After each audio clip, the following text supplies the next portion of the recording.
Imagine inventing a machine that could change the world forever, and then being told to bury it in a dark basement so no one would ever find out. This is the moment a $100 billion empire signed its own death warrant. From the moon landing to your first birthday, Kodak owned every memory you ever had. But today, the king of film is a ghost. This is the dark, untold story of how Kodak didn't just fail, it committed suicide. Part 1. The God of Photography. George Eastman's obsession. To truly understand the magnitude of this tragedy, we have to travel back to a time when photography was not a right, but a grueling scientific operation. In the mid-1800s, taking a single photo was a nightmare. You needed heavy glass plates, a portable darkroom that looked like a wooden coffin, and a suitcase full of volatile chemicals that could literally explode in your face if the temperature wasn't right. Photography was a hobby reserved for the ultra-rich, the scientists, and the obsessed. But then came George Eastman, a bank clerk from Rochester with a vision so sharp it cut through the complications of the era. He was a man who hated complexity. He didn't just want to make cameras. He wanted to capture the human soul and make that magic accessible to every person on the planet. In 1888, he introduced the first Kodak camera. It was a simple brown box, but it carried a promise that changed the course of humanity. You press the button, we do the rest. This wasn't just a product launch, it was a revolution of human memory. For the first time in history, a mother could capture her child's first steps without needing a degree in chemistry. It was the birth of the Kodak moment. For the next century, Kodak wasn't just a company, it was a global superpower. They didn't just sell cameras, they sold immortality. By the mid-20th century, Kodak was a titan that no one, not even governments, could touch. They controlled 90% of the film market in the United States and 85% of the camera market there. Profit margins were the envy of Wall Street, and their razor and blade business model was legendary. They sold you a camera once, often at a loss, but you were tied to them for film, for chemicals, and for paper for the rest of your life. It was a perfect, infinite loop of cash flow that seemed like it would last for 1,000 years. Part 2. The Silver Mafia. Controlling the world's precious metals. Kodak's power was not merely in the images they produced. It was in their absolute grip on the raw materials of reality to make high-quality film. You need silver, not just any silver, but laboratory-grade, ultra-pure silver nitrate. Kodak was so dominant that they became the largest consumer of silver in the world, second only to the United States Mint. They bought silver by the ton, every single day, year after year, in the heart of Rochester,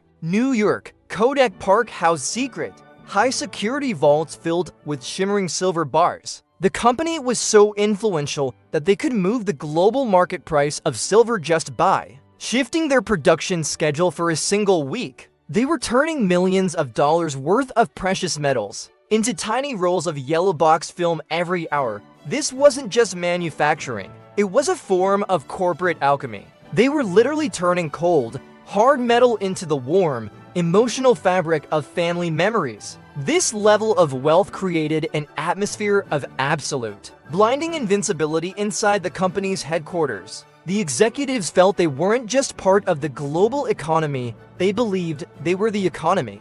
They were the Silver Mafia, and in their world, the sun never set on the Kodak empire. Part 3. The Secret City. A fortress of denial. Kodak Park was not just a collection of factories. It was a sovereign city within a city. Spanning over 1,300 acres, it was a massive industrial fortress that featured over 100 buildings, its own private railroad system with 30 locomotives, and a massive power plant capable of lighting up a small European country. It even had its own private police force and a fire department that was better equipped than most major cities. At its peak, over 60,000 people marched into this fortress every morning. It was a place where film was in the blood. If you lived in Rochester, Kodak wasn't just an employer. It was a father figure. The company paid for your children's education, built the local hospitals, and funded every park in the city. This paternalistic culture created a level of loyalty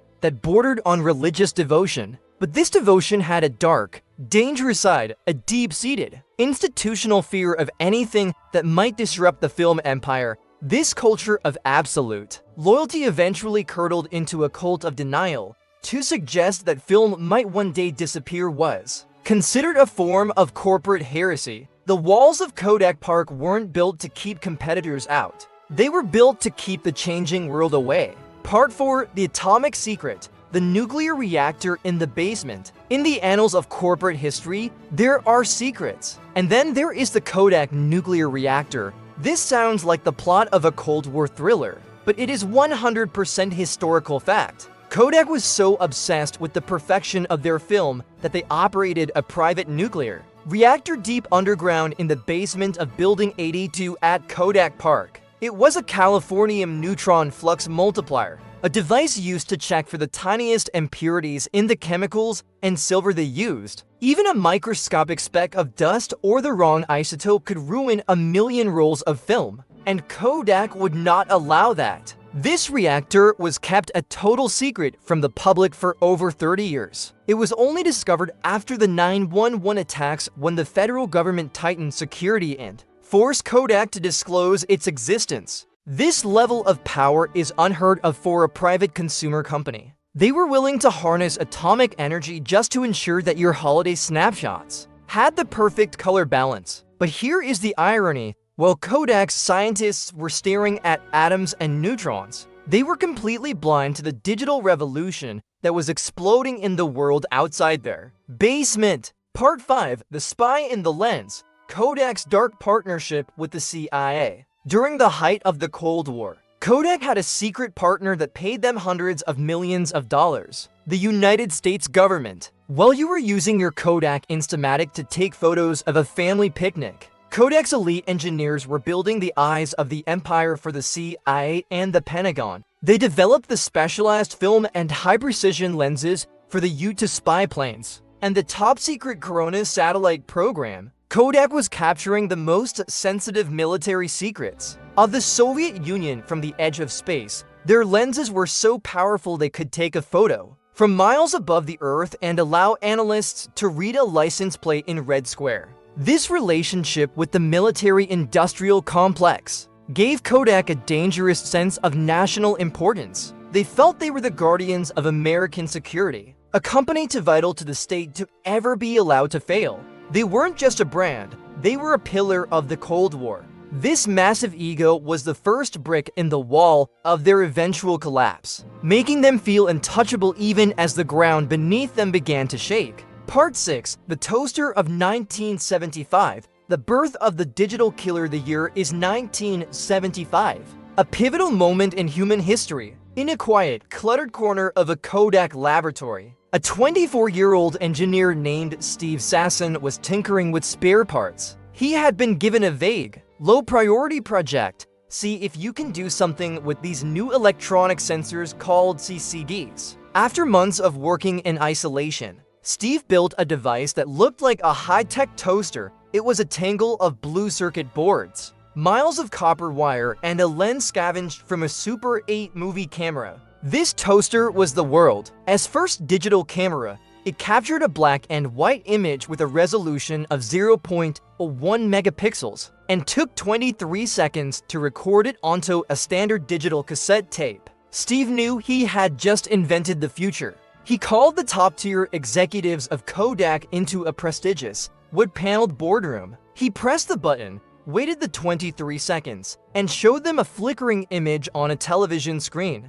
He expected a standing ovation. He expected to be heralded as the man who would lead Kodak into the next century. Instead, he was met with a wall of cold, bureaucratic silence. The executives didn't see a miracle. They saw a monster that would eat their silver nitrate profits. One executive famously looked at Steve and said, "That's cute, Steve, but don't tell anyone about it." They didn't just ignore the invention, they actively suppressed it. They feared a filmless camera would dismantle their multi-billion-dollar chemistry empire. They chose to bury the digital camera in a corporate grave, hoping that if they didn't talk about pixels, the world would remain analog forever. This was the exact moment the slow-motion suicide of Kodak began. Part 7, The Apple Connection. handing over the keys to the kingdom few people realize. That Apple's first attempt at a consumer camera, the Apple QuickTake, launched in 1994, was actually designed and manufactured by Kodak. At that moment, Kodak held all the keys. They had the technology, the patents, and the manufacturing power to lead the digital revolution alongside a rising Steve Jobs. But even during this partnership, Kodak's leadership was paralyzed by fear. They purposely held back features on the QuickTake because they didn't want it to be too good. They were terrified that if a digital camera became high quality, people would stop buying Kodak film. They crippled their own inventions to protect a dying product line. By doing this, they handed the digital future to Apple, Sony, and Canon on a silver platter. They had the chance to be the Apple of photography, but they chose to be the footnote of history. They were so busy protecting their razor and blade model that they didn't notice the world had stopped using razors altogether. Part 8. The Psychological Trap. The Innovator's Dilemma. The fall of Kodak is the ultimate case study in a psychological trap known as the Innovator's Dilemma. Kodak was so incredibly successful at making film that they lost the ability to imagine a world where film didn't exist. They became product blind. Throughout the 1980s and 90s, the management lived in a state of deep, clinical denial. They spent billions of dollars on research to make film slightly better, a tiny bit more color saturation, a fraction more sharpness, while their competitors were refining the digital pixel. In 1981, Kodak's own secret internal study told them that digital photography would completely replace film. By the year 2010, they had a 30-year warning, but instead of using those 3 decades to lead the change, they used them to build walls against it. They launched desperate products like the Advantix system, a bizarre, expensive hybrid that used digital sensors but still required the customer to buy and develop a physical roll of film. It was like putting a high-tech electric engine inside a horse-drawn carriage just to keep the hay and whip industries alive. It was a pathetic attempt to force the future to fit into the past, and the global market saw right through it. They were trying to preserve a ritual while the rest of the world was looking for a solution. Part 9. The Fujifilm Miracle. The path not taken to prove that Kodak's death was a choice and not an inevitability. We only have to look across the ocean at their greatest rival, Fujifilm. In the late 1990s, Fujifilm was in the exact same sinking ship. Their film sales were plummeting, but their CEO, Shigetaka Komori, was a man of cold, hard logic. He didn't hide from the truth. He looked at the chemistry of film, the way collagen and antioxidants prevent images from fading, and realized those same chemicals could be used to prevent human skin from aging. Fujifilm didn't just make cameras, they pivoted with incredible speed. They used their laboratories to create high-end cosmetics, medical imaging systems, and pharmaceuticals. They were willing to kill their old identity to save their company. Today, Fujifilm is a thriving global giant worth billions. Kodak, on the other hand, stayed in the darkroom, clutching their yellow boxes until the lights went out forever. Part 10. The Hollywood Battle. The last stand of the grain. Even as the company was breathing its last, Kodak had one final elite group of allies, the titans of Hollywood, directors like Christopher Nolan, Quentin Tarantino, and Steven Spielberg refused to let the soul of film die. They loved the warmth, the grain, and the organic texture that only Kodak film could provide. In a move that sounds like a movie plot, these directors used their massive influence to pressure the major movie studios into signing a life support deal with Kodak. They forced the studios to buy a specific, massive amount of film every year just to keep the Kodak factories in Rochester running. This is why legendary films like Oppenheimer or Interstellar are still shot on Kodak film today. It was a beautiful, poetic gesture of respect for the past, but it wasn't enough to save a global retail empire. It was like trying to keep a dying star alive by throwing a few logs on the fire. Hollywood kept the flame flickering, but the forest of the consumer market had already burned to ash. Part 11. The Final Collapse. The day the yellow faded. By the year 2000, the digital tsunami hit the global market with a force that crushed Kodak's remaining defenses. Then, The smartphone arrived, and the world changed in a heartbeat. The demand for physical film didn't just drop, it vanished. The massive factories in Kodak Park became silent. Eerie ghost towns, the silver chemicals that once made them more profitable than most small nations were now worthless. In January 2012, the inevitable happened. Eastman Kodak filed for Chapter 11 bankruptcy. A company that once defined the American century and employed 145,000 people was now begging for its life. In a court of law, the city of Rochester was devastated. The empire hadn't been defeated by a superior enemy, it had rotted from within. Do you know who owned the most patents for digital photography in 2012? Kodak. They had the technology, the patents, and the genius engineers, but they lacked the one thing that matters: the courage to let go of yesterday. They were a king who died of thirst while sitting on a throne, made of ice, watching it melt away. Part 12. The legacy of a ghost. Kodak still exists today, but it is a shadow of its former glory. They make industrial prints and specialty chemicals for the pharmaceutical world. The Kodak moments we have now are stored on invisible clouds and silicon chips owned by Silicon Valley giants. The physical ritual of photography, the smell of the darkroom, the texture of the paper, the heart-pounding excitement of opening a yellow box to see your life in color has become a niche, expensive hobby. When you only had 20 for photos on a roll, every single shot was a prayer. You composed the frame, you checked the light, you held your breath. Now, we take 2,400 photos of our lunch and never look at them again. Kodak taught us how to remember, but their own memory of their glory was their ultimate downfall. They gave us the world's history, but they couldn't keep their own place in it. Kodak's tragedy is a mirror for all of us. It's a story about the paralyzing, destructive fear of change. They had the future in their hands in 1975, but they were too afraid to let go of the past. They chose the safety of today over the possibility of tomorrow, and in the end, they lost both. George Eastman once wrote in his final note, before taking his own life, "My work is done.